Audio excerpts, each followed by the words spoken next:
स्वागत आहे आपले स्वप्नांचा संघर्ष या चॅनलमध्ये। आजच्या आपल्या कथेचे नाव आहे ज्ञानाची खरी ताकद। एकदा एका छोट्या गावात एक हुशार आणि जिज्ञासू मुलगा राहत होता। त्याचे नाव सोहम होते। त्याला नेहमीच नवीन गोष्टी शिकायला आणि जगाचा शोध घ्यायला आवडत असे। एक दिवस त्याला गावाजवळच्या जंगलात एक जुने रहस्यमय मंदिर सापडले। ते मंदिर खूप जुने होते आणि त्याच्यावर कोरीव काम केलेले होते, पण आत जाण्याचा रस्ता सापडत नव्हता। सोहमने आत जाण्याचा प्रयत्न केला, पण त्याला यश आले नाही। मग त्याने विचार केला की मंदिराच्या इतिहासाबद्दल माहिती गोळा करावी। त्याने गावातील सर्वात वृद्ध व्यक्तींना भेटून मंदिराविषयी विचारले। एका वृद्ध माणसाने त्याला सांगितले की हे मंदिर खूप जुने आहे आणि आतमध्ये एक जादूची पेटी आहे। त्या पेटीत जगातील सर्व ज्ञान आहे। मग ती पेटी फक्त एका हुशार आणि चांगल्या मनाच्या व्यक्तीलाच सापडेल।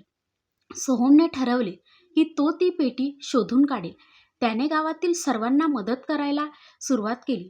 तो गरजूंना मदत करत असे, गरिबांना अन्न देत असे आणि प्राण्यांची काळजी घेत असे। हळूहळू त्याचे मन अधिक शुद्ध आणि प्रेमळ बनले। एक दिवस सोहम पुन्हा मंदिरासमोर उभा राहिला।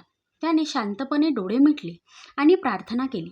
अचानक एक प्रकाशझोत मंदिराच्या दिशेने आला आणि दरवाजा उघडला। सोहम आत गेला। आतमध्ये एक छोटी खोली होती आणि मध्यभागी एक सुंदर पेटी होती। सोहमने ती पेटी उघडली आणि त्याला जगातील सर्व ज्ञानाची अनुभूती झाली। सोहमने ते ज्ञान स्वतःपुरते मर्यादित ठेवले नाही, तर त्याने ते ज्ञान गावातील लोकांशी वाटून घेतले।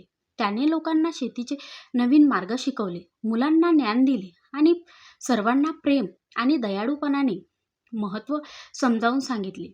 त्या दिवसापासून सोहम केवळ हुशार नव्हे, तर गावातील सर्वात प्रेमळ आणि आदरणीय व्यक्ती बनला।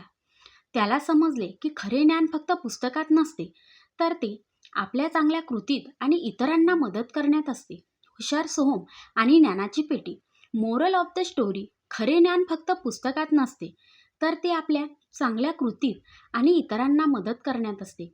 जेव्हा आपण आपले ज्ञान इतरांशी वाटून घेतो, तेव्हाच ते खऱ्या अर्थाने परिपूर्ण होते। मित्रांनो, जर तुम्हाला ही कथा आवडली असेल तर व्हिडिओला लाईक करा आणि तुमच्या मित्रमैत्रिणींसोबत शेअर करा आणि अशाच प्रेरणादायी कथा ऐकण्यासाठी चॅनलला सबस्क्राईब करा। धन्यवाद।